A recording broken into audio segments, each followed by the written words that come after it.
Aqui conversando com o presidente do Guarani, Zé Ivan. Presidente, o que foi que aconteceu que o Guarani estava pretendendo realmente inscrever o time na Fares Lopes, mas isso não aconteceu?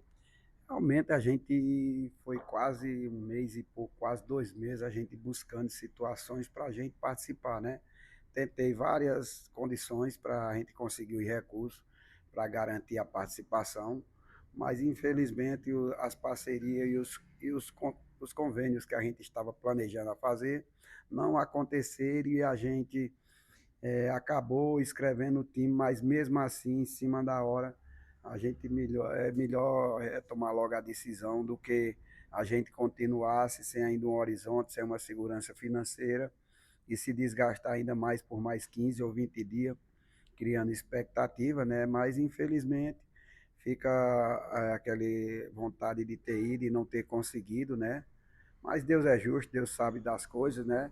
E quem sabe, né, tem coisas melhores, Deus pra gente aí no futuro, né? E a referente à reunião com o governador, né?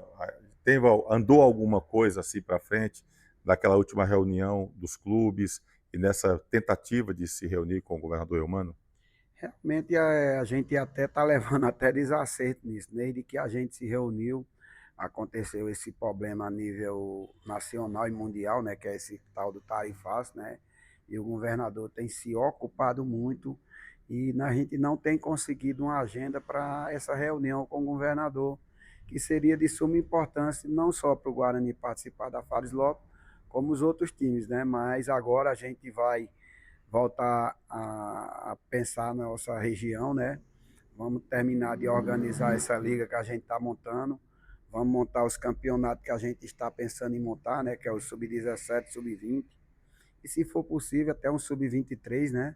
Até o campeonato, para que a gente comece a dar rodagem aos meninos aqui da região, os garotos que querem uma oportunidade no profissional. E aí a gente já começa esses trabalhos com essa associação que a gente está montando, que eu acredito que vai fortalecer o futebol daqui de Juazeiro e do Cariri.